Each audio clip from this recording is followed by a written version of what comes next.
Good evening, 49er faithful. Welcome to another episode of Between Two Beards. Excited to have everybody here. We've got the new logo up above. We've got Randon over here to this side of me, who is coming in, should have been put on IR today, but fought through it. Randon is a champion. Randon, how you feeling, man? I feel just as good as Jimmy Garoppolo's thumb at this point. Randon is under the weather, but is trucking through it just like a warrior. We'll try to keep this one, a little shorter than our usual shows, just so that we don't impinge upon your ability to stay healthy. We can't lose you to IR. We are at too critical of a stage in the season here for that to go down. Glad that you were able to make it today and excited for another episode of Between Two Beards. This is going to be a good one. Yeah, not with the playoffs coming up, right? We got to be optimistic that we're going to be doing some playoff broadcasting, so I got to be fit as a fiddle here. That is right. You have to be in prime postseason form, just like the 49ers coming into this one. Speaking of being in prime form, let's talk about that 49ers running game, right? In this most recent contest, they were really rolling against the Texans. Randon, what did you see in this one, and what sort of creativity was Kyle Shanahan getting into? Well, first off, I'd just like to throw a shout out to the O-line. I mean, I know some people don't always agree with PFF's grades there, but they're the number one rated run unit and the number 6 graded pass unit this year. And we've talked, ad nauseum of the injuries and the Mike McGlinchey thing going with Compton and how it's just a downfall from that unit. But they've been playing together as a unit, and that's what you need when you're an offensive line. And so, and then you get your number one running back in Elijah Mitchell. The yards per attempt were up a whole lot. I think he was at 5.7 for Mitchell. And then, there was a lot of talk about he has no, explosive play in him, and he had a 37-yard run this game too. So definitely something to look out for. And, what I really liked is the usage right now that you have Mitchell and Wilson back. Sometimes you'd have Wilson in the backfield by himself. They would motion Debo down, and then Wilson Jr. would be the fullback in that set.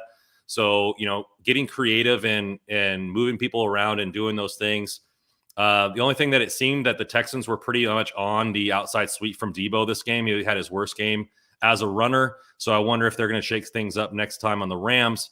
But the Rams defense, lends us to a lot of holes in the run game. And that's why we generally play well against them, because of their base defensive set. But for overall, he had 5.7 yards per carry. Mitchell did. He had his first pass catching touchdown of the year out of the backfield. When the linebacker bid on it, and then, the rollout, nice easy pass to him for the touchdown. So offensive unit was definitely, running on all cylinders.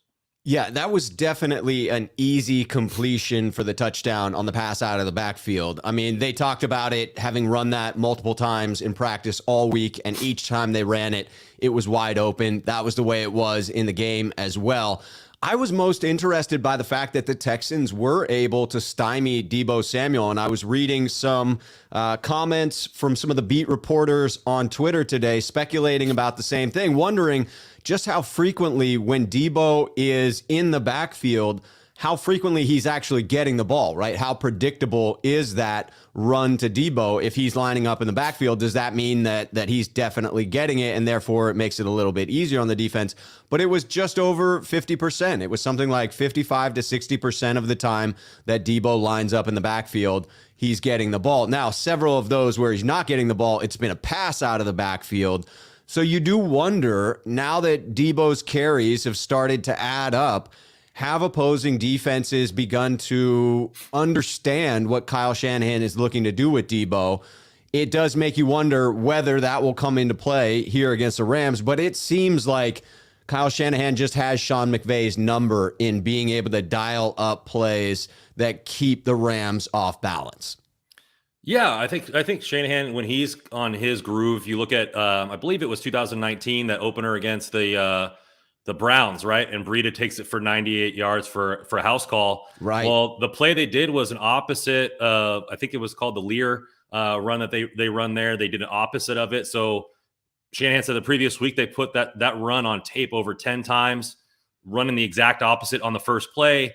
And, defensive players run their tape as well. And so when they've seen a certain formation or they're seeing Debo circle down there and you're saying it's over 50%, well, you can almost guess that it's an outside sweep, right? And so if you guess wrong, then, you're no worse for wear, I guess, because he's normally getting 10 yards or more out of a chunk. So I'm wondering to see if the Rams are going to over pursue. They were doing that in the last game against us. And so are they going to over pursue on the sweeps to where you're going to see maybe a counter, right? So a fake sweep to Debo, counter with Jeff Wilson out of the fullback spot, going the other way, those types of moves, and seeing if they go based off what the tape was on and vary it up this week, knowing that it's a win or go home type game.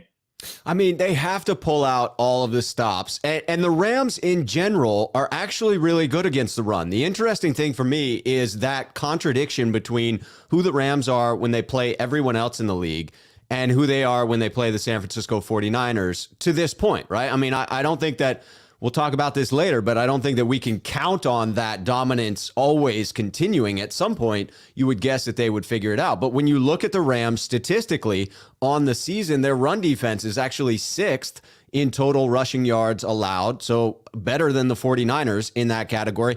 And they're actually 4th in yards per carry allowed. They have allowed a fair number of rushing touchdowns. And to me, what this speaks to in that dynamic versus what the 49ers are able to do is the power way in which the 49ers are able to run over the Rams, the way in which they impose their will, and the Rams defense being smaller, faster players, primarily targeting, getting after the quarterback. And so to me, it's more of a matchup of rosters that favors the 49ers, not to mention the play calling that Kyle Shanahan seems to just understand against his old protege.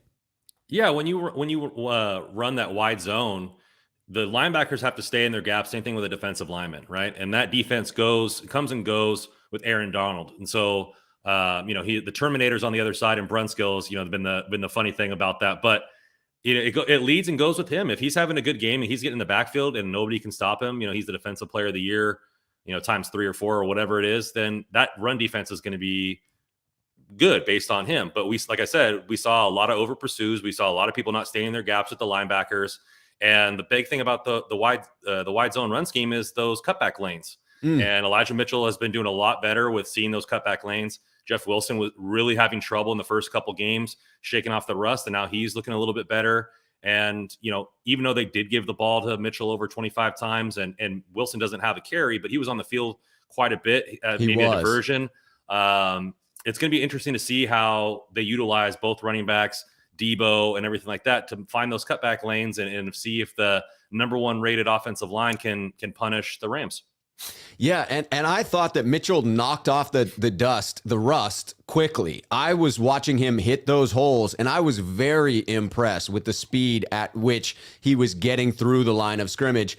I honestly thought that it would be, a little while of him getting back up to speed. But by the end of the first quarter, I thought he was really cooking in that game against the Texans. All right, bringing in a couple of comments here from Texas Niner, I think with a suggestion on a play call for Kyle Shanahan. At Rob, I watched an old clip of Randall Cunningham flea flicker, which Niners need to run with Trey. Mitchell up the middle, then toss back to Trey to over the top to Brandon Ayuk. I mean, I'm all for the trick plays. I would love to see anything emulating the old Randall Cunningham back in the day. I think that would be a phenomenal trick play to pull out of the book and throw out there against the Rams. Those are the types of plays that you could run to sink the sword in for the dagger or whatever, so to speak. You're up 2 touchdowns. Maybe we have the ball when it coming out of the half, and we run that play right away. The Rams aren't really expecting it. Something along those lines. You would like to see it, because then Lance also has the escapability factor if the line can't hold it for that extended period of time, because it is a longer play. But it's something that they could definitely run with his mobility. That's for sure. Yeah, I would agree. Chris Royal coming in. The Rams are good at shutting down most teams' run game, but I think where we get the advantage over them is they have no idea who is going to be running the ball. It goes back to that creativity of Kyle Shanahan. And I would think, much like mentioning that trick play, in looking at the Rams in the previous matchup against the 49ers, their desperation came through in wanting to actually get a win over San Francisco in attempting that fake punt. And they were unsuccessful, or maybe it was a fake field goal. They were unsuccessful. I know for a fact they were unsuccessful because of that man right there, DJ Jones, coming out and making an open field tackle like he was a freaking middle linebacker. I don't understand it. Just abolishing the laws of physics out there as a 300-pound man making hits like that. But you could see the 49ers exuding a little bit of that desperation themselves. It is a win and you're in, lose and you're out situation.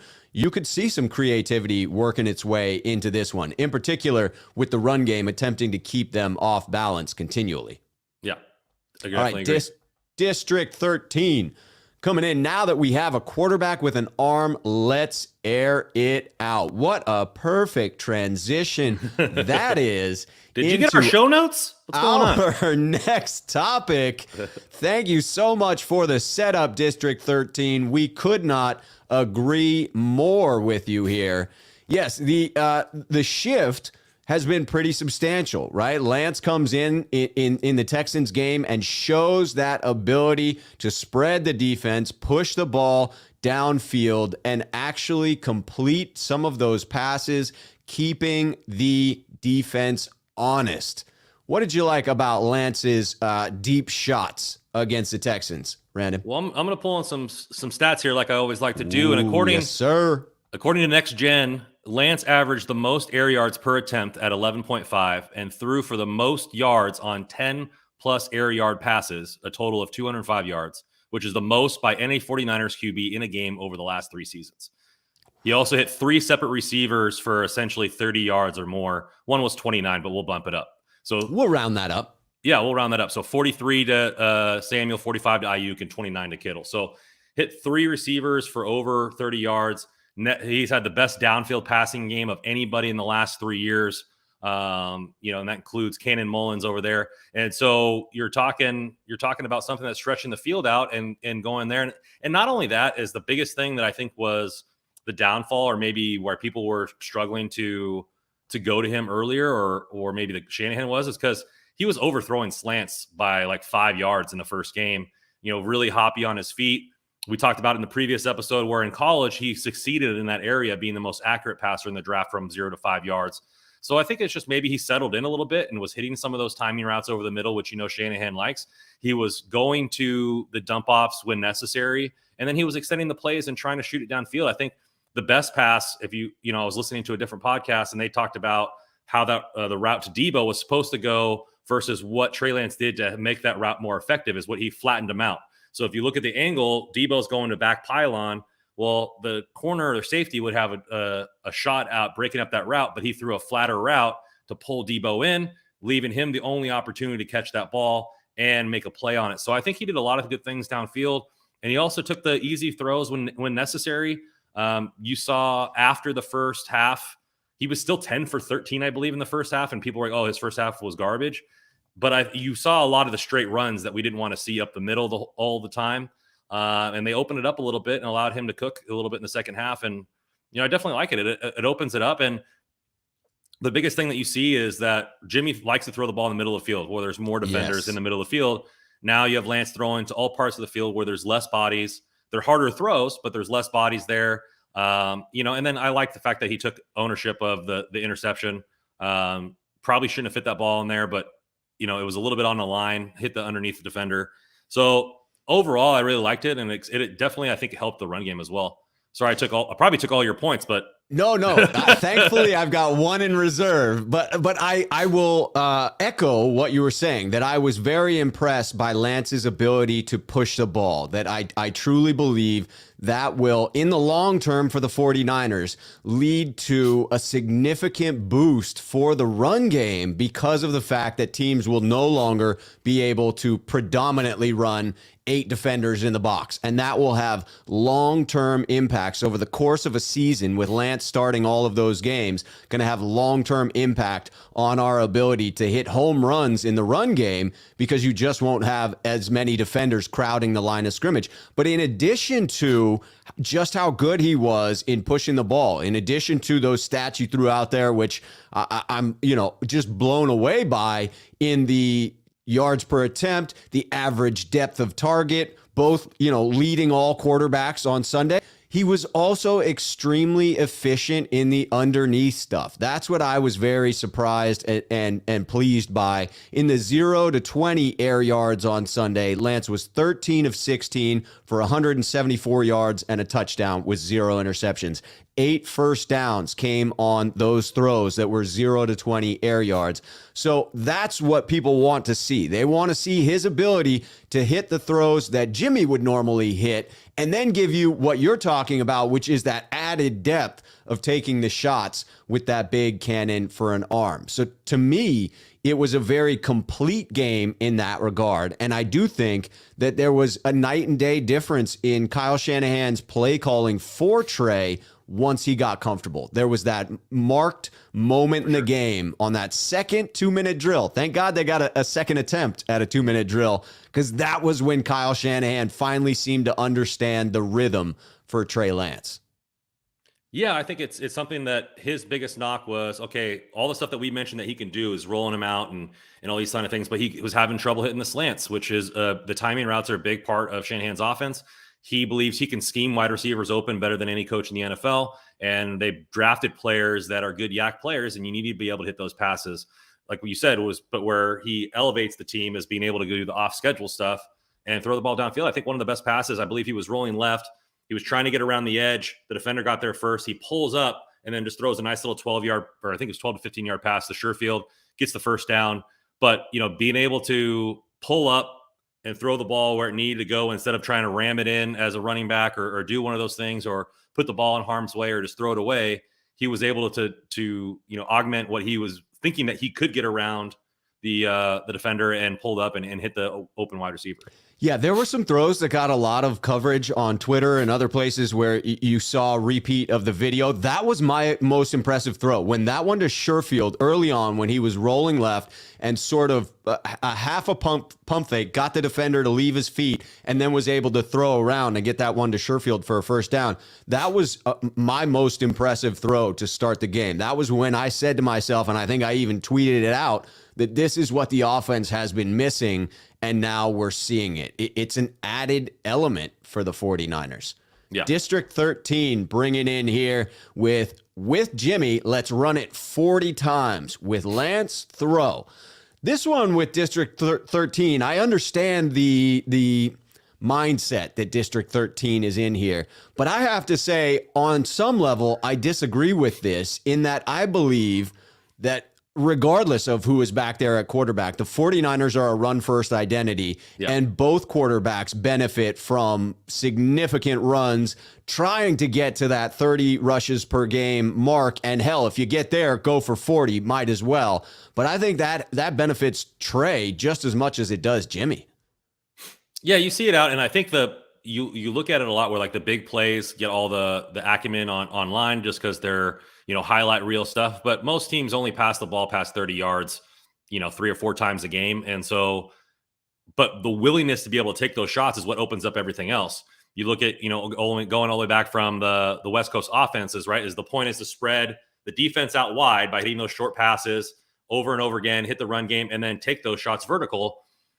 Same thing we talked about last week. Aaron Rodgers said you got to do at least one pass a quarter to keep them honest. Right. The defense is having to be held honest with Trey, and he opens up the run game, being that he's a viable run option there. Now you have 4 guys that can run, or essentially 5 with Juice back there that can run at any moment. Kittle even had a run, so 6 guys that could have a run. I mean, there's a lot of creativity now, and maybe we're only seeing the tip of the iceberg to the run game because Shanahan did say that he was having trouble dialing up and synchronizing both playbooks for both quarterbacks for him to come in constantly in the game. Well, now you have Lance's playbook. He's had a game to see where Trey Lance is in his development in an actual game and not on practice, and how well does he execute those plays in real time. And so I think it's, only the tip of the iceberg. I think we might get Titanic next week and hit the main portion of it, and see what the whole dealio is. That would be sweet. District 13 coming in again with the super chat. Love Montana's short passes with Lance. Air it out. District 13, I agree in needing to push it down the field, and I think Randon would say the same in that Aaron Rodgers reference in attempting to get multiple shots per game. But I do think Kyle Shanahan wants him to be able to hit every pass because Kyle Shanahan's playbook is an extremely large one. And I think the reason you're hearing him talk about Jimmy Garoppolo still is because of Jimmy's understanding and ability to execute everything in the playbook. So I do think it's key for Lance to be able to hit those short passes because you said it, Randon, this roster is built up with yak players, yards after the catch. It is designed for some of those quick hits over the middle. And so I think you do need both.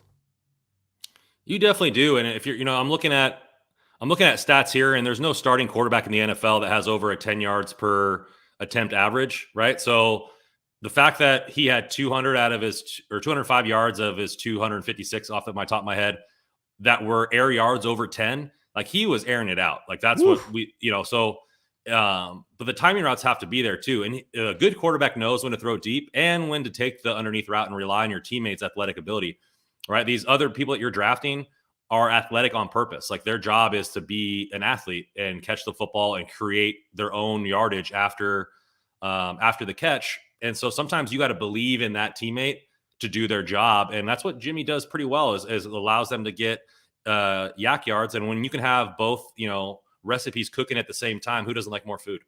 Yes, I love more food. Chris Royal, one of our sneakerheads here on the channel, coming in with the super chat. Run it 30 plus regardless who is throwing the rock. Couldn't agree more with that. This team thrives when they are running the ball consistently. And lastly, before we move on, District 13 coming back in. I hate long passes because they're hard to connect. But with Lance, I'm never scared. Air it out and let's score 49 a game.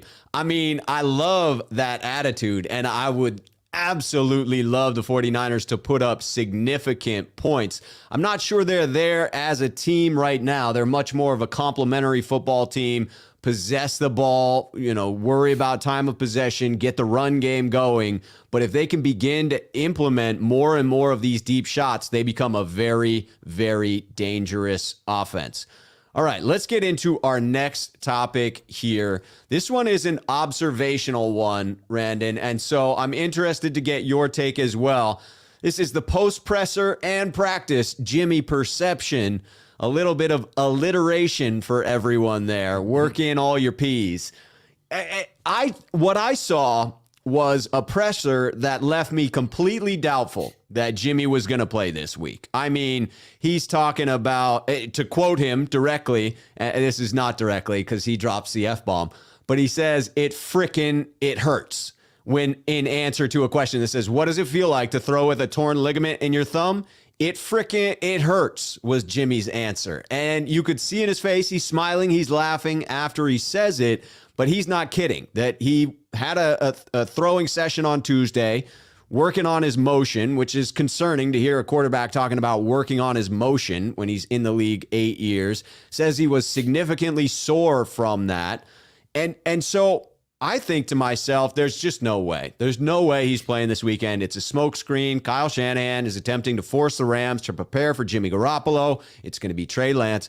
And then fast forward a few minutes, and you have the beat reporters at the start of practice. They're allowed to be there for a certain number of minutes to begin practice. They're allowed to film certain segments of practice. Lo and behold, you get several videos out of the quarterback rotation making an out throw to George Kittle. I'd say it was like a 10 or 15 yard out, not a very challenging throw, but it goes Jimmy G, Trey Lance, and then Nate Sudfeld, one after the other in this drill. And the best, prettiest looking pass of the bunch was Jimmy Garoppolo. And after I saw that, it was a tight spiral. It was on target. It left me feeling like maybe there is a chance. Yeah, I don't know. I mean, he's already committed to having surgery after the season. And so it's just going to be a pain tolerance thing, right? Most athletes at this point in the year are banged up in one way or the other or multiple ways, and they're playing through the pain. And I look at it this way for Jimmy, he's been the safeguard for this team all year. He's been the starter role safeguard, but he's going to be the backup role safeguard for the team. If this week, maybe not so much because it's a little bit closer, but I mean, at some point you're going to be okay. Is 60% Jimmy better than Sudfeld? Is 70% Jimmy better? Like, where's that barometer? Because Kyle said if he's not 100%, he's not starting. So, right. But if he's 80%, is he good enough is he better than Sudfeld to be the backup? Because this is pretty much a win or go home. And even if we win, we have to hope for other stuff elsewhere. So, and so I think that's the case. Maybe if we lose, we have to hope for other things. But anyways, we're in our own hand. It's in our own hands. Yes. So like, what if Trey Lance struggles the first game? He throws 2 picks in the first half, and they're like, okay, can we flip it and go? I mean, they're not going to flip it and go to Sudfeld. They're going to let the rookie burn through that. But if Jimmy is good enough to go, and it's just a pain tolerance thing, then maybe they do flip it. Or that's the way they go down all the way through the playoffs. It's okay, this is Lance's team, but if we need a spark or he's struggling and we need a way to go, then maybe they would flip it. I don't know. I don't know enough about this injury to know how painful it is, how hard it is for him to throw it, what his stamina is, right? Because if he has to air out a 30-yard pass in the fourth quarter, like, is he going to have the stamina to do those things? Right. Will the thumb get weaker as the game progresses, right? Does it start strong and then as he flexes it gets weaker and weaker? That's a great question. And I swelling, think touch, all that kind of stuff like that happens, throughout the game. Like, what is that going to be like in the heat of the moment? Because your adrenaline's going, but there's still other stuff that you have to worry about. Because it's such a touch pass game. Can he even grip the ball? Yeah. Especially over the middle, right? Those are tight windows that he has to throw into. So there is a lot of touch required. And I think a lot of 49er fans are like Ellis10 here, one of our sneakerheads coming in with this comment. Whenever Jimmy or Kyle mentions they are not sure if Jimmy G will play, I take it as an automatic out. And I think a lot of people are reading the tea leaves, including myself, right? I'm looking at every possible sign and attempting to determine whether the 49ers are going to start Jimmy Garoppolo or Trey Lance. And I do believe that they're having this debate of what percentage of Jimmy is good. And we'll get to that in a little bit. We have a topic on that very point. But you have to wonder if it's even settled at this point. I mean, it's quite possible that Kyle Shanahan does not know who is starting on Sunday at this point. He probably has a preference in mind. He seems to indicate that that's Jimmy Garoppolo, but only if Jimmy is at a certain level. I'm sure with what Kyle has seen to this point, he's leaning one way or the other, but as new information continues to come in, as Jimmy continues to throw, they may change their mind as to who is actually starting on Sunday. You heard Jimmy talking about, well, I'm feeling out the new tape job that we're working with. I mean, we're just a couple of days from frickin' Sunday. And he says, I know I keep talking out of both sides of my mouth, but, that's sort of where we are. And I think he and Kyle Shanahan, you could accuse them of being disingenuine, but I think the reality is they're still waiting to see. They're still waiting to see just how that thumb looks and whether Jimmy is going to be able to go in this game. Yeah, they don't have to do it. He flat out said, I don't have to announce it until Saturday anyways. And so we said that last week. It's going to be like that every week, I'm assuming, unless it slips out that Jimmy's taking first team reps in practice. I think it'll be this way every week up until then. So, but he said he's not going to play. If you take Shanahan at his word, like directly at his word, he's not going to play if he's not 100%. Guy flat out needs surgery in his thumb. So he's never going to be 100% for the rest of the season. So, if you're taking him at his word, then I mean it's Lance for the rest of the year, unless Lance gets injured or he he's having such an abysmal first half they need to try to spark something up. I don't know. But, right. I thought he walked back that statement a little bit. So again, open to interpretation. I thought he said, well, if he's 100%, I'm going with Jimmy, but nobody on our team is 100%. And so I'm not like, he sort of walked it back to say, well, I'm not really looking for 100% because it's December. It's January it's football, now. Yeah. Nobody is 100% at this point. So I took that to mean that no, Jimmy doesn't need to be 100%. He just needs to be good to go. If Jimmy's good to go, I'm going with him. I see the angle of this one. District 13 coming in again. with the super chat. I don't feel comfortable if our running game is stopped with Jimmy playing. With Lance, though, bring it on and stop our run game. I get that opinion. I understand that feeling around if you fall behind, having a little more hope with Trey Lance behind center. If the team is able to stop the 49ers from running the ball effectively, that you feel a little bit more optimistic with the skill set that Lance brings to the table. I do think that what Coach Shanahan is hung up on, and we'll touch on this in the next time we come back to this quarterback conundrum, because everybody wants to know, is the percentage of the playbook that each one is expert at running. And I think that especially when you're talking about the Rams, Jimmy gets the leg up there because of his understanding of the playbook, and his skill set may not be as impressive, but Coach Shanahan believes that he has the answers to attack Sean McVay. I mean, if I'm being really honest, Lance hasn't looked good in the run game to me. I mean, his longest run of the game yesterday was 6 yards. It's been a lot of 3 yards in a cloud of dust. He hasn't shown the juice to get around the outside that we thought he might show. So, I mean, the thing that he does add is that you play 11 on 11 football. So you do have to account for him. Like, you don't have to account for Jimmy G for the most part, but his effectiveness in running the football from the quarterback position has been lackluster, in my opinion. All right, let's transition into the fact that you are not the only one under the weather at the moment, that there are COVID concerns running rampant for the 49ers. Now, they may not be able to tough it out as you have, Randon. They may not have the gumption that you do to put it all on the line for a podcast. But you're looking at pretty significant testing for the 49ers, who, it's just frustrating to go the entire season. I'm sure these guys were extremely careful. I'm sure that they still have been careful. But the 49ers went basically the entire season without an outbreak. They come down to the last game of the year, a must-win against the division rival Rams, and all of a sudden, basically their entire secondary has tested positive. Now, people testing positive: Jimmy Ward, Ambry Thomas, K'Wan Williams, Dante Johnson. You also had Raheem Mostert in there, but not quite the concern, being on IR. The good news is that the NFL... Diamador Lenore just today. Diamador Lenore as well. Goodness gracious. A late addition. That's the nickel cornerback position right there, right? When you have K'Wan Williams and Diamador Lenore, you are now down your two nickel cornerbacks on the roster. You're looking to have somebody fill in. Typically, I think that would be Dante Johnson who would fill in, or maybe Jimmy Ward, but I'm sorry, they're on that list as well. So you have an entire secondary. Now, the good news there, before everyone panics, before those of you who are listening in the car veer off the road and attempt to end it all because of the misery that's going on for the San Francisco 49ers secondary, wait, there is hope. And the hope is that the NFL changed their protocols. They allowed for players who test positive to return within 5 days, as long as they have that negative test. I think it does revolve around symptoms, and so that comes into play. And I'm not a medical doctor, even though sometimes people ask me if I am.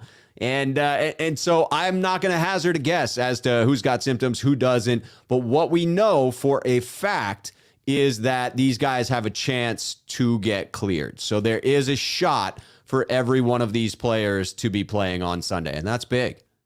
Yeah, it's our entire secondary besides Norman, but he can't stay within 6 feet of anybody, so that's probably why he's good to go. So, shots fired, Randon. Shots fired. But yeah, I think it's tough because, I mean, you're looking at the entire secondary, right? And Cooper Kupp is the best wide receiver in the NFL this season, right? They have Odell Beckham Jr., who has been a lot better on the Rams. And you're looking at Stafford, who has struggled with interceptions the last 3 games. I believe he has 7. Our team already lacks in the turnover department last week in the INTs. And then now you're playing, essentially all backups. Hopefully we get, some people back from injury that could kind of sit down in there. But it's definitely, as much as people want like ball hawking safeties, Tart and Ward are limit the damage downfield more than anybody I've seen. And And it's just something that's going to be heavily missed if they're both out. I know Tart's not on the protocol, but if it's in that room, you never know. I don't want to throw out bad juju out there, but it seemed like all 5 of those guys were, right away, bam, bam, bam. And so hopefully it goes towards the positive direction. Yeah. I mean, hopefully this is the last day that we have any news coming out about anybody testing positive, because I think as you go forward, there's not enough time for that negative test, right? I don't even know if the one that comes out today actually provides enough time for Deommodore Lenoir to come back. That wouldn't be as big of a loss if K'Wan Williams is able to come back by Sunday. But if K'Wan is out and Deommodore doesn't have enough time to test negative and come back, that would be a serious issue for the 49ers. You mentioned it because it is that nickel cornerback who's going to be matched up on Cooper Kupp for the vast majority of the game. The freaking best wide receiver in the league so far, right? I mean, lighting it on fire with all of those receptions. I do agree with the sentiment Chris, one of our sneakerheads, brings in here. Even more of a reason to run the hell out of the ball and keep the defense off the field. Thankfully, the 49ers pass rush has been pretty dominant lately. Nick Bosa's been held in check for a couple of games. I would suspect he is ready and raring for a few sacks.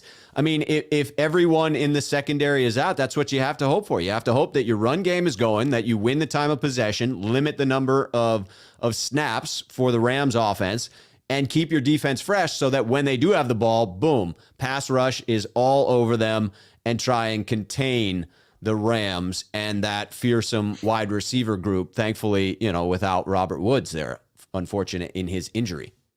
Yeah, it's gonna be tough, and they're gonna be thrown around the field. But there's positive. I mean, when we're talking about a little bit later, but Mosley might be coming back. Ambry Thomas, if he's healthy, he's been doing a lot better. And a lot of the players that would be starters are in the window to come back. So you just gotta hope. But I mean, they move Cooper Kupp all over the field, so it's not even just. I mean, they will. If both of our nickels are out, they'll run him out of the slot more often just for the mismatch. But I mean, he's winning if there was a triple crown in football, he's winning it. I mean, he has he's leading the league in receptions, yards, and touchdowns with 138 receptions, 18, 29, and 15.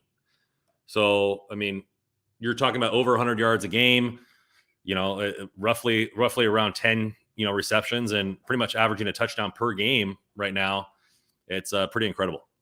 Very, very incredible. Well, we'll transition from those that are out to the shifting of the guard there in the cornerback roundtable.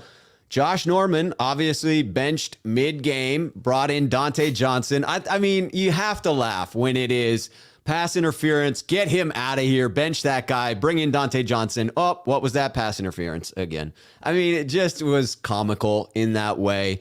But now you have a situation. Shanahan probably looked down the end of the bench. Does anybody else want to play corner? Anybody.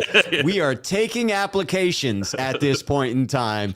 I mean, hell, Kyle Shanahan may sub himself in at some point. It is pretty frustrating. And you got to hope that, again, the pass rush can make up for it. But where do you see this cornerback group breaking out? We just talked about how everyone currently is in the protocols, but assuming we get some back, how do you see this shaping out for the cornerback group? Yeah, if everybody's healthy, it's got to be Ambry and Mosley going the rest of the way. Ambry's looked a lot better. We've talked about him on the last 2 episodes and his development. He almost had a pick 6 this game, and you're looking at he's just continually taking steps in the right direction. Mosley is a very underrated corner. The only thing with him is coming off a high ankle sprain. Does that linger? It definitely lingered for Kyler Murray for more games than just he was healthy enough to come back. Corners change directions a lot. They sink their hips and do all those things. And so you put a lot of stress on the ankle. So is he going to trust that ankle when he needs to trust it? That'll be something there. But I mean, he's better than Norman, and Deontay Johnson. So I think it's going to be Ambry and Mosley, and I think Mosley has earned it his whole time since he's been on the Niners, and I think Ambry's slowly earned it going this last couple of weeks, especially since we hinted at that he wasn't able to start the season 100% healthy. He wasn't able to be at fighting weight, so to speak, coming into camp, and so it's just been like a slow burn on there. And There was a point in the season where we were the only team not playing a first, second, or third round pick. And now some of these guys are earning spots. We'll see. We're supposed to be getting, I think Sermon was back last week, didn't get much playing time, but it's good to see those guys in and Lance getting in there. So these rookies are developing and being able to actually produce, because that's what you need, not to go into philosophy, but you need value out of your team. You can't rely on your high percentage players to do all the effort, right? The highest paid play guys. You need the rookies on lower pay scales to push that team to the next level and win Super Bowls. That's why so many people try to win a Super Bowl with the rookie quarterback. I mean, just a couple, Russell Wilson and Patrick Mahomes, and I believe Ben Roethlisberger did it. So, there's definitely some factor to that, is that position is the highest paid in football. To get it on a rookie pay scale, if you're getting a starting corner, which, they average 15 mil a year at, league minimum for a third round pick, that's a value that you're definitely getting to help your team out. And then, Mosley's relatively cheap as well. So it's something that the Niners definitely need, is those value picks to step it up. Yeah, most definitely, because they're not getting any real reserves coming in for the secondary. I don't know what to expect from Darquez Dennard, but, he was a previously top talent coming into the draft when he was taken, but obviously underperformed within the league. You could look at him as a hopeful reclamation project, but I don't think he's going to be up to speed to contribute at any point during this season. And so really you're looking at if either one of the starting cornerbacks are out, because I'm in complete agreement with you that it should be E-Man on one side and Ambry Thomas on the other when they come back. And you never know with those high ankle sprains. They can seriously linger. And for a position like cornerback, it is a critical injury because of, you mentioned it, needing to cut and change direction on a dime in order to match with the wide receivers. So you could see Josh Norman having to step in and cover one of those for this week. And then you have a liability out there. If Jimmy Ward is unable to go, you would think that the most likely way in which they approach that would be to slide Tart over from strong safety to free safety and hope that you have Talanoa Hufanga coming back in and being able to play that strong safety role. I thought Diamador Lenore was going to be the one starting at nickel if K'Wan Williams couldn't go. And then we find out today that, boom, he is added to that list as well. So it's going to be, it looks like, potentially a patchwork secondary to finish out this season. I agree that going forward, the 49ers need to invest some in this. They were handicapped by keeping Jimmy Garoppolo on the roster this year with his $26 million on the roster. They were unable to afford that legitimate starter. They attempted to go the less expensive route of someone with a long injury history, and that didn't pan out. I don't think anyone expected Jason Verrett to get injured in week 1, but I think it was fair to assume that he was probably going to get injured at some point during the season, given his past history. My hope is going forward that the 49ers do invest some in the cornerback position. That would be my hope. I either want edge rusher or cornerback with that first draft pick in the 2022 draft. Maybe we'll have 2 second rounders and we can take one of each. We definitely need some depth there to help out E-Man and Ambry Thomas. Yeah, I just want to clarify something because I think I maybe misspoke. I said rookie year, but I meant rookie contract for a quarterback winning in their rookie contract. Is what I meant, if I did misspeak. Got it.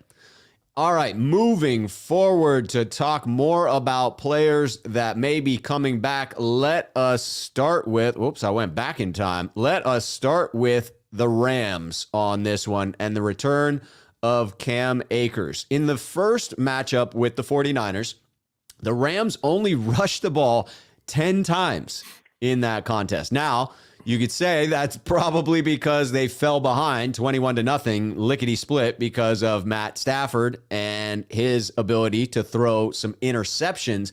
But they ran the ball just 10 times and they averaged 5.2 yards per carry. On the season, Sony Michel is their leading rusher with 802 yards at 4.3 per carry.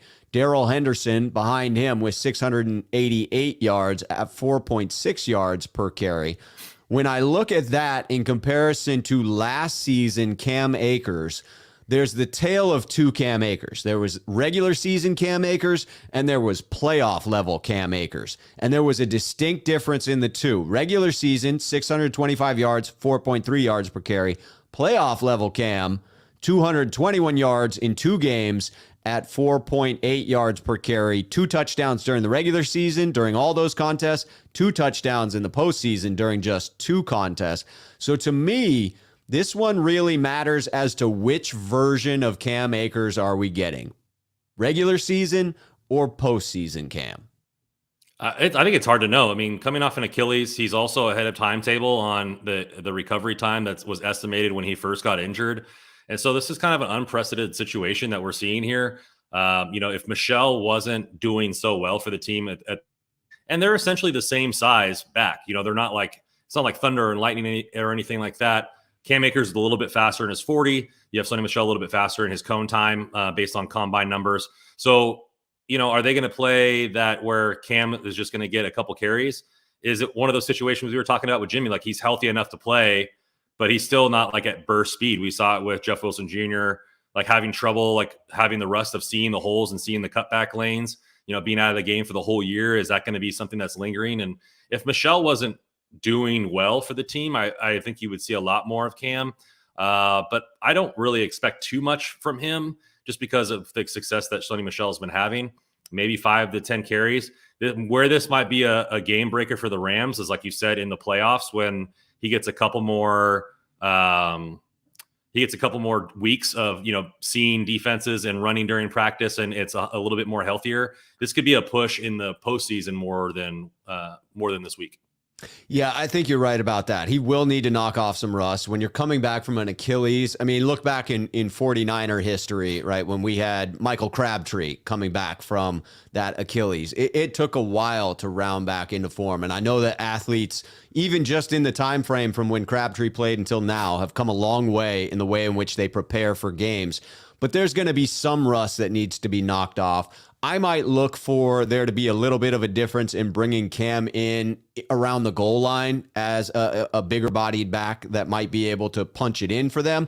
But you already pointed it out that Sonny Michel has been having some good games for the Rams, and therefore they don't really have that need, right? It would have been tough if it had just been Darrell Henderson. Then you might need that reinforcements. But with the addition of Sonny Michel, that backfield for the Rams was looking pretty healthy as is. I don't think that this is too big of a factor for the 49ers. Let's look over at the other side of the ball and look at the reinforcements coming in for the San Francisco 49ers. You got Maurice Hurst, who was limited in practice today. You've got the potential of Dre Greenlaw coming back for this contest on Sunday. And then today you also had the practice window open up for Emmanuel Moseley, Mohamed Sanu, and Tavon Wilson. Do you believe, Randon, that any of those 5 players are going to make a considerable difference for the 49ers if they're healthy enough to go?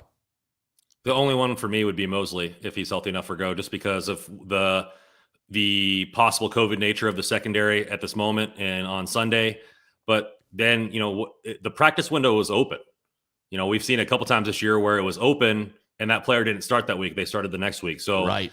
It's just they're going to try to give it a go, see what's going, and then maybe he'll be limited snaps. Who knows? Or depending on, or maybe he'll be COVID dependent. Like if they're missing all these guys, and Moseley at 70% or 80% is better than the guy they just signed off the street, then maybe they go that route. If both Norman and Ambry Thomas are able to go, maybe he'll just be a backup at that point. I think it'll be 100% based on how healthy he is, but I fully expect if he's 100% or close to it, it'll be him and Ambry. Yeah, the only ones I'm in agreement that really the only concrete one for me is Emmanuel Moseley. That is huge. I do think that getting Maurice Hurst back is great as a depth piece. He was looking good earlier in the season before the emergence of Arden Key, before the emergence of Jordan Willis, before Samson Ebukam began playing a little bit better than he was to start the year. I thought that we saw flashes from Maurice Hurst, so I could be excited about getting that additional depth piece back for the defensive tackle depth. And Dre Greenlaw, I'm not sure currently on the prognosis for Al-Shaair for Sunday, but the last thing I read on him, and correct me if I'm wrong in the comments, or Randon, if you know, that he's not trending towards playing. And so in that case, I think that Dre Greenlaw coming back could be good, but he came back a little too early from injury last time and didn't make it through the entire game. So you wonder if being early on in the recovery process, if they might not want to rest him. I think that will probably depend upon depth behind Fred Warner. And right now it's a little thin if you don't have Al-Shaair out there. Between the two, if they're both healthy, I'm probably going for the physical thumping nature of Al-Shaair at this point, as opposed to Dre Greenlaw. But it would be nice to have that choice between the two. And then, as sad as it is, the Tavon Wilson return could end up being a big one, right? Yeah. If Talanoa Hufanga is not healthy enough to come back and sneak in at strong safety, if you have to move Tart over to cover for Jimmy Ward, then you would want to go with Tavon Wilson. And unless he's able to show that he's healthy, he may not be an option either. Yeah, it's gonna be there's gonna be a lot of moving pieces going forward, and so we just have to keep an eye out at every single day, and probably up until morning workouts. Yes, it will be one where you got to keep your eye on Twitter to see who's in and who is out. Well, speaking of percentages and just how healthy folks are, let's get into the meat and potatoes here between Trey at 100%, or whatever percentage Trey is at this point. I think pretty close to 100%, given what he was able to do on the field Sunday, versus Jimmy. And play on words, Jimmy Green thumb, Jimmy G thumb. I had to do it. Versus Jimmy G and his thumb injury. So what percentage of Jimmy do you need in order to go with him? I think what Kyle Shanahan is looking at is a track record against the Los Angeles Rams. And Jimmy is 5-0 against the Rams in his career. I did see significant improvement from Trey, and so I'm okay with the excitement of putting in Trey against the Rams. But I think that Kyle Shanahan is looking at this as Jimmy is a known quantity. He knows what Jimmy's good at. He knows exactly how to call plays for Jimmy. He knows Jimmy's rhythm. He knows the vicissitudes of Jimmy's performance, the ups and downs of it. And he knows that Jimmy can execute the entirety of the playbook, and he can call a game plan just as he sees fit. He doesn't need to alter it to bring Jimmy in. What's your take between a healthy Trey and a not so healthy Jimmy Garoppolo? I think if it were me, this is Trey's team.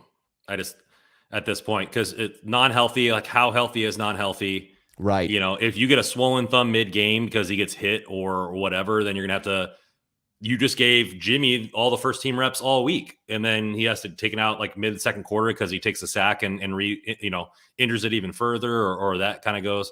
I think you have to go with Trey Lance. I think, it just doesn't really make sense to me, but I understand them. I don't know if they asked it or if Jimmy said, I'll do it or what's going on. But you're looking at, he's a better backup than Sudfeld. And if something were to happen to Trey mid-game, he gives us a better chance to win than Sudfeld does. And yes. So, okay, Jimmy, I know you need surgery right now, and it's a 6-week healing process and all this kind of stuff. But, if Trey goes down mid-game, we need you because we can still push for a playoff spot. And, it's not, they're players. They should, most of them do play injured, and so it's completely up to Jimmy. If it's pain tolerance and that's all it is, then he'll probably get a cortisone shot. He'll probably wrap it up and throw some dirt on it. And there you go. I mean, that's just right. Pretty much what it'll be. Spit on it, rub it in. So, but for me, it's Lance, because from just a game plan perspective, right? If he's able to practice with the ones all week, they're able to get a game plan around him. He's healthy. So unless there's a certain play where that's not the case anymore, there's a much higher chance of Jimmy getting re-injured than Lance. So you're looking at the game plan the whole week. He's there, he's getting the reps, and it's not something that you have to think on the fly. I mean, obviously I would assume Trey being a professional and Jimmy being a professional, they'll be ready in case some of that happens, but you just go with the healthier guy. And if Lance didn't prove it this weekend against the Texans to some extent, then maybe you'd have more of an argument, but he played well enough for me. I mean, you saw he had the best downfield game, like I said, of any quarterback in the last 3 years. He was effective in the short game stuff. The rushing attack had a higher, yards per attempt than we've seen in recent weeks. And so I think you just roll with it and go from there. If you see some struggles and like maybe we win like a 13-10 game in the division round and they're like, okay, well, Jimmy's a little bit healthier now and Lance is struggling, that'll be a debate. But, Texans have a decent defense as far as turnovers. We talked about it last week. They got one against us. We got some help from the referees finally for once. And, yes, we did. And some, so it just kind of went our way and we won that game, and he played good enough to win that game. And there were some very promising moments that I thought this is Trey's team going forward, regardless of Jimmy's injury. Yeah, I do want to speak to this idea of the Texans being a bad team, which they are. Ricky Bobby correctly calling out that they are one of the worst teams in the NFL. I'd need to see what statistical measurement he was using in order to say worst. I don't know if they actually have the second worst record in the league. That could be possible with just the 4 wins. But they had been 3-3 over their last 6 coming in, had just beaten the Los Angeles Chargers, definitely a different team in the second half of the season from the first half of the season. And their defense, while not good against the run, is actually pretty good against the pass, right? We talked about their ability to force turnovers. They also are a reasonable team as far as the talent in their secondary goes. And so I don't think it's a small feat that Trey was able to look the way he did against the Texans. For me, what gives me the greatest amount of hope was Trey's progression from the first half to the second half. That was the biggest takeaway for me, and the reason I would be okay with starting Trey at this point. But I like Eric Davis's quote that I just got off of Twitter before the start of this program, and I'm going to bring it in here. Eric Davis, ex-cornerback for the San Francisco 49ers back in our heyday, unfortunately traded him away to the Carolina Panthers. That was a mistake.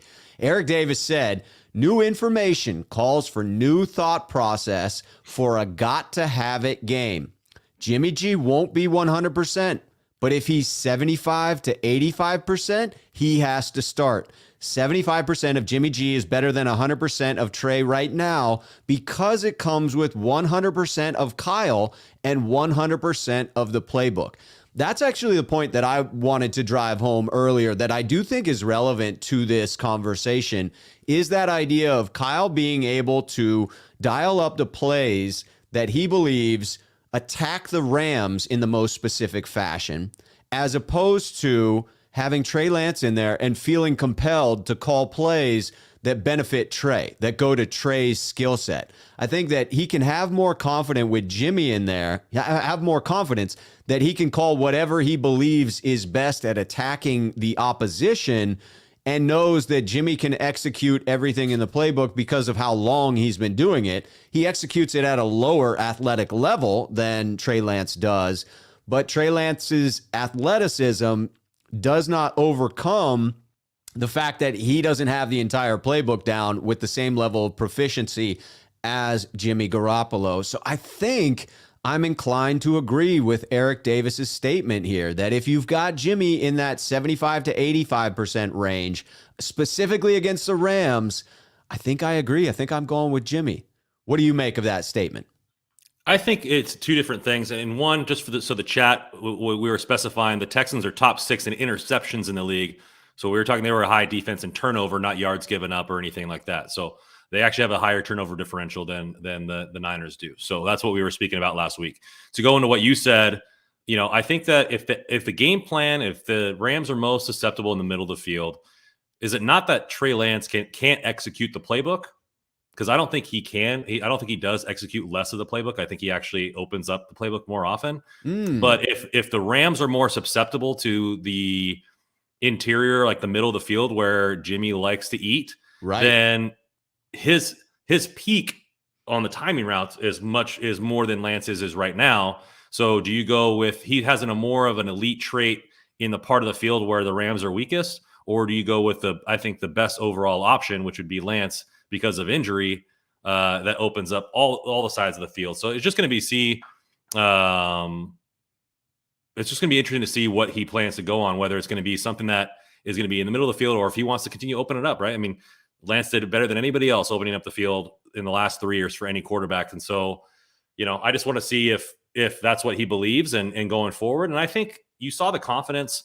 What I liked about the Lance's start is that he threw the pick early and it didn't let him bother him. Right. He said, hey, we got to move on. Even in the press conference, hey, we just got to move on. Like, it's the part of the game. And that's always the things that I thought that Jimmy did relatively well. In 2019, he led the league in fourth quarter comebacks. We've seen a couple fourth quarter drives here when they really needed him. Obviously, we'd like to see more drives in the second and third quarter, but Lance was doing that. I think that where you look at, especially with the secondary being out, is we're gonna have to run the football, which a lot of people are saying in the chat. But we went 0 for 2 on fourth down, and we were below 50% on converting third downs. Last time I checked, I don't have the stat up in front of me, but every single team in the NFC West that are ahead of us in the standings have a better third down, conversion rate. And so, you can't give the Rams more opportunities, especially against if that secondary is going to be banged up, and they need to convert more in pressure situations. And so I think that's going to be something to look at. Definitely something to look at. Before we go off of this topic, I have one follow-up question for you, but I'm going to go into the super chat. We're bringing in District 13, who now has transitioned to the iPad and went from District 13 to District 13 in Joe We Trust. He says, I hate it when Steve Young runs the ball because I didn't want to see him get injured. Kyle needs to stop running Lance. He's not a running quarterback.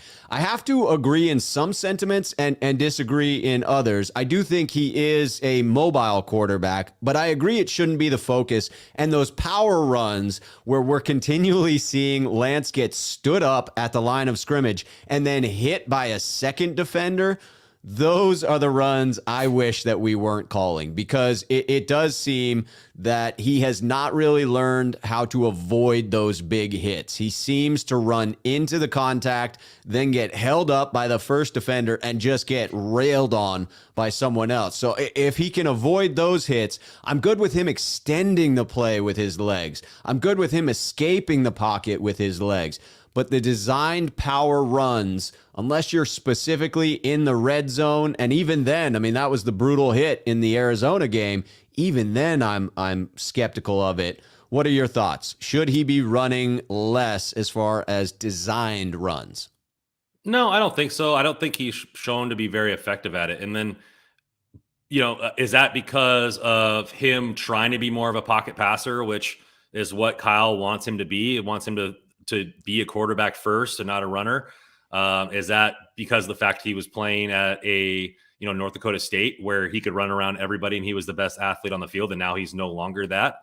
And so is it a combination of both? I don't know. But being mobile and being a running quarterback, are similar. It's just how you utilize it, right? Like, yeah. I personally don't want him to be Josh Allen, where he purposely cuts it back infield and tries to take on a linebacker in open field. No, I don't want that, because there's some plays I saw the Bills this weekend. You're like, holy crap! Like, how are you still on the field? Like, and he does that, So like, when to get down, get 8-10 yards going in, because you saw it in multiple players' careers.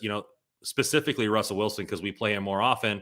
In the beginning of his career, he ran a lot. Yes. There were a lot of design runs to get the ball out, or the play was designed to move him outside the pocket, where if the first read wasn't open, he could run the football. And so, will those types of things still be part of his game where he can get out of bounds and get 5, 6, 10 yards and move it forward? I hope so. I hope they don't get away from that, because we believe that we talked about it last week, that some of his most accurate percentage of throws is moving himself out of the pocket. And so hopefully, you still continue to do that. But yeah, I mean, limit the up the middle, and it doesn't need to be out of shotgun, right? Like, no, very effective Brady is, and Jimmy G this year he was just doing the QB sneak and getting one. And that's all Lance you need. got 2 yards on that sneak. I thought that was great. Check that box. Yeah, so those types of things can be big things, and learning how to do that and save your body and rolling with the pile and getting those extra yards. And so it's definitely something to look at. Do I want it 10 times a game? No, I'd rather them utilize him outside the pocket, and then if there's nothing open, then he can make that judgment himself. Right. That makes sense to me. All right, we got a few more super chats coming in here. Got to get through. Chris Royal talking about the Lance over Jimmy G debate we were just having there.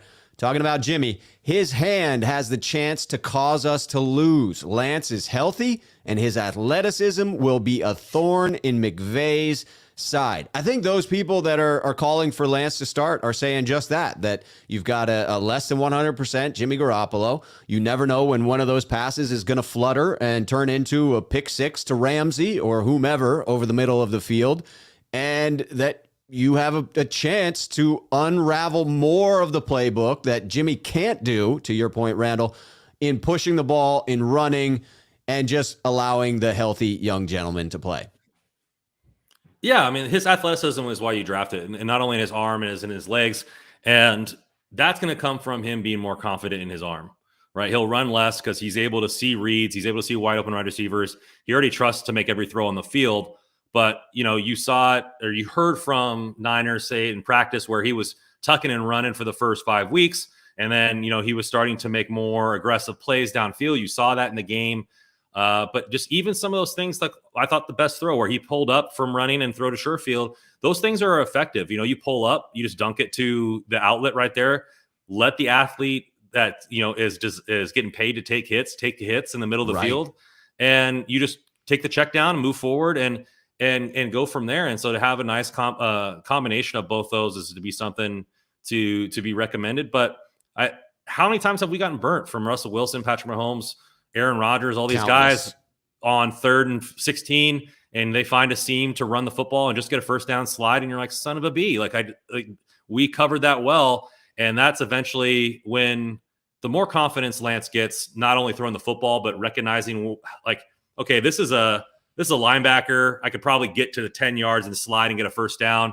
When he starts realizing where his speed relates to the rest of the NFL, rather than being at North Dakota State, you're going to start seeing him scamper for those 10 yards, slide right before the defender gets there, and then pop up, hand the ball to the ref, and continue going. So it's just going to be as he gets more familiarity with being on the field.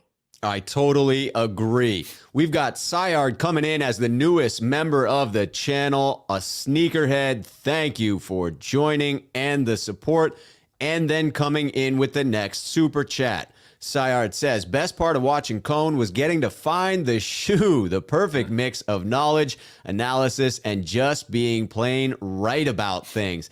I mean, I can't dispute that, right? It is an undisputable super chat that has just been laid out there. I have to say I'm in full agreement. Phenomenal show. Phenomenal. Frank Hanna coming in. That's on the idea that Kyle believes the team is in the position of barely making the playoffs because of Jimmy's good and bad play. If the Niners were to miss it, he doesn't want Lance to take the heat. Okay, so I think that the implication here is if you start Jimmy, it allows for, if he loses, the heat's on him. If you put in Lance, right, you've put him in this impossible position where it's week 18.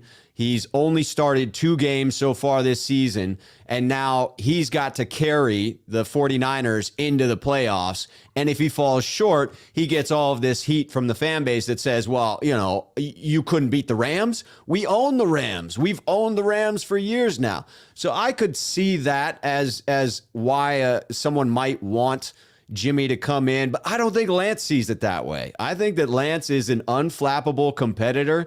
Everything I've seen from him so far seems to indicate that he's okay with the pressure. I mean, hell, we traded all that we did to go up to 3 to take him. It didn't seem to faze him.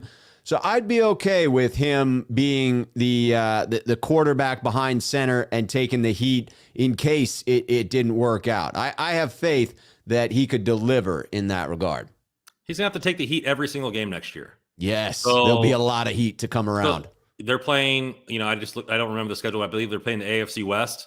All those teams were in playoff contention at most part of the year. Oof. You're playing, against some good teams. You're playing the Bucs again.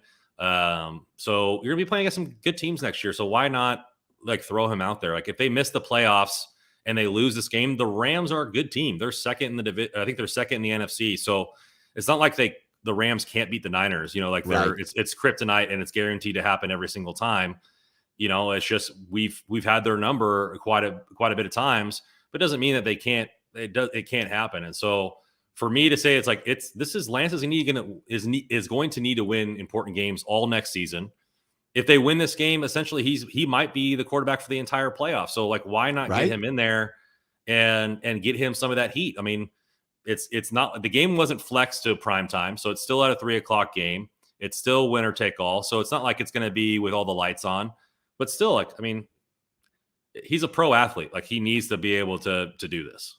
Yeah, it's a good chance for him to shine in that spotlight. District 13 in Joe We Trust coming in again with the super chat. Kyle just needs to call the same plays he called in the second half against the Texans and open it up right from the get-go, and we'll be fine. Davis will be impressed.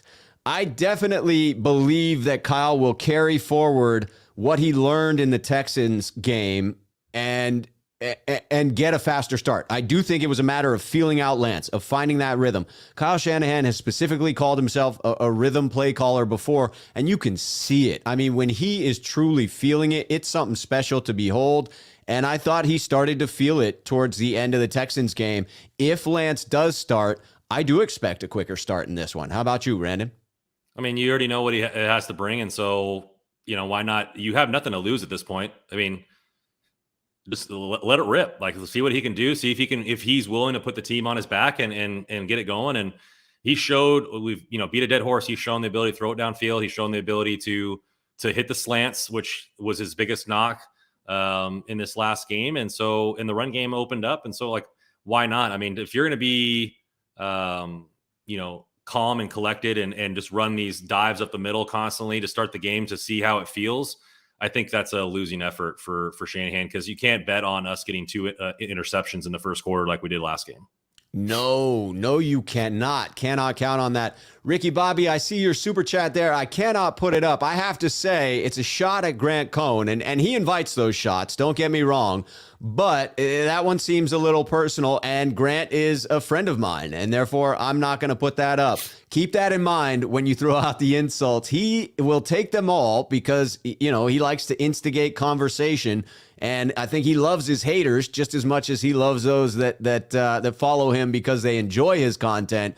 But when it's a personal shot like that, I can't put it up on the screen. But District 13 in Joe We Trust comes back in with the super chat. Kyle needs to bust out his Matt Ryan call sheet. The 2016 Falcons, where they were definitely taking many deep shots. You saw a lot closer to that with the second half against the Texans. And Randon, you've hit on it multiple times today.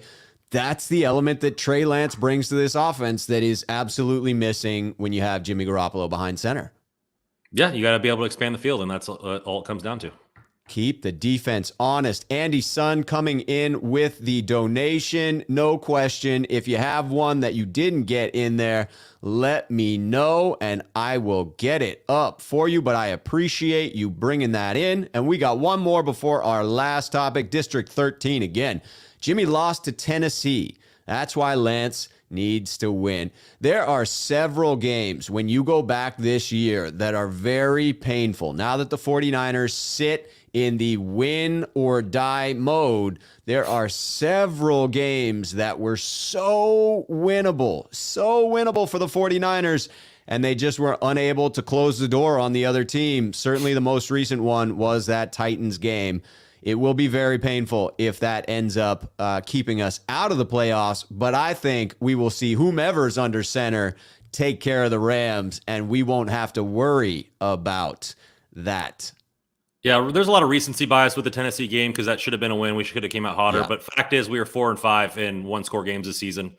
There could have been a lot more other games that we could have put away. No doubt about it. All right, the last question I have for you about this, Trey at 100% versus Jimmy G Thumb, is a hypothetical. If you're going to need to start one and have to pivot to the other, is there a better order of operations one way or the other for you? So, for example, if you start with Jimmy and you say, well, we hope his thumb is good to go, and then you get a couple fluttering balls, maybe one's picked off, you're behind in the game now, it's second quarter, and you say, all right, bring in the rookie to supercharge this offense and hopefully get a boost, versus the opposite of it. You say, Jimmy's not 100%, he's going to be our backup for the game, but we won't go to him unless absolutely necessary, and then Lance struggles and you flip to Jimmy. Do you see an advantage strategically to either one of those choices? I think in either scenario, you would give Lance all the first team reps in practice. Right. Right. Right. Totally agree. Rest Jimmy's thumb. Therefore, rest Jimmy's thumb. Jimmy's a vet. He knows the playbook. He doesn't need first team reps. He's going to be in the film room and all this kind of stuff like that. Plus, you don't want to, re-injure it and all those kind of things. So in either scenario, I think you have to play Lance first team reps at practice, so he's as prepared as you're going to see it. But Shanahan was afraid to use the 2 quarterback system the whole year, whether it's coming in or back and forth or one defaults. I think there's a lot to be said with confidence and how players are perceived confidence from the head coach. And so after getting a W, you're looking at, okay, Lance goes with, even though he said, he's like, oh yeah, Jimmy's our quarterback, but hey, I got to win. This guy's, 70, 80%, and I'm feeling better on the playbook. I want this. I want this, start, that, and then you're like, okay, well, Jimmy's thumb is hurt more than we thought, or he takes a hit. Hey, Lance, put your helmet on. It's the first quarter. Come in cold and try to win this thing. It's like, okay, well, you could have believed in me from the whole time. And I think that's necessary, especially with, a young quarterback. And, I'm not going to say what Trey's mental makeup is. I think it's rather strong. I've said that multiple times, but agreed. For me to be like, okay, hey, Jimmy's 70%, Trey's 100%. He won the game last week. We're going to go with Trey as our starter this week. Jimmy would be the backup in case we need him. Boom. Like that would be like, that's what I would do if I was Shanahan, because he's not going to be 100%. He needs surgery. So it's going to be, like we said, pain tolerance, all this kind of stuff. So I would go with Lance just because he's healthy. He proved that he could win. He got better as the game went on. You just kind of roll with that, the, the snowball that's colliding, with the Rams on Sunday. Yeah, I would agree. If it were up to me as well, I'd be going with Lance in this one, with the understanding that Jimmy is not to where he needs to be. If he gets to that 85, 90% level where, it's not really impacting his ability to throw, I could understand going with him for the knowledge of the playbook and the ability to attack the Rams as you see fit for Kyle Shanahan. I'll tell you what would be most exciting to me is what AJB brings up here, which is I would love to see what we actually did against the Raiders in a real live football game, not preseason. It would be beautiful if we could rotate back and forth seamlessly between the two. But knowing that that's a pipe dream, I think it also, this narrative of starting Trey, and then if there were struggles, I think you'd be safer going that direction of starting Trey. If Jimmy is your backup, right? He's healthy enough to be your backup, but not healthy enough to start. At some point, if it's looking really ugly, then you could pull the trigger and go the other route. But I think if you go with Jimmy first, now you've damaged the rookie's confidence going in, to your point of other players having that confidence in him. So that would be my take as well. I also would start Trey. All right, we got a super chat before our last topic. Just came in from Touchdown San Francisco. Bros, this is the 2 quarterbacks package that Shanahan wanted. This game is on the line. Touchdown San Francisco wants to see that 2 quarterback package as well. I mean, what a freaking mind blower that would be if all season we had been looking for this package to come in. And finally, in week 18, because Kyle Shanahan finally got a feel for Trey's rhythm in the second half of last week, if he was able to work in both of them, that would be a spectacular way to end the regular season, if you ask me. Yeah, you wonder what the plays, when he did that versus the Raiders, if you wonder what plays he had like in his back pocket, like, hey, lining up both quarterbacks in the backfield, and they hike it to Jimmy, they hand it off to Trey on an end around, and then, you have a deep bomb from Ayuk on the other side of the field, or, all those kind of stuff like that. But I think you go with one and you roll with it until it's no longer working. I mean, if both were able to suit up, I would still roll with Trey the whole game. I mean, even if he's struggling, like you started him for a reason. Maybe if he's having a horrible game, like 3 picks in the first half or something like that, but 1 pick shouldn't be enough to do it. Or if they're having trouble moving the football, it shouldn't be enough to do it, because you saw the difference between the 2 halves in this game. Right. And so, I believe you have to, I think you have to roll with Lance, because that's what you projected him to be. We talked about it on a previous pod. Only 4 quarterbacks in the last 2 decades drafted in the top 5 have played less than 4 games, and Trey Lance is one of them. So, it's something that, like, you draft those guys to play for a reason. And he won the game. He's looking like he's progressing. You throw him in there and let them get the W. Yeah, and you cannot have a short leash for either quarterback. Whomever you go with, you really got to give them a good run at it. It would need to be an atrocious game by either one to pull the ripcord and go to the other. I agree with you on that. Chris O is saying, slow your roll, Rob Schuh. Love the Schuh, but not now. It's not the right time. You don't need to be doing a 2-quarterback system. Yeah, that's a pipe dream. That is me hoping to see once this season what I was hoping for after that Raiders game. Let's close this thing out here with a little bit of wisdom from Fred Warner. This is a quick one, but this is, to me, an important reminder for the 49er faithful.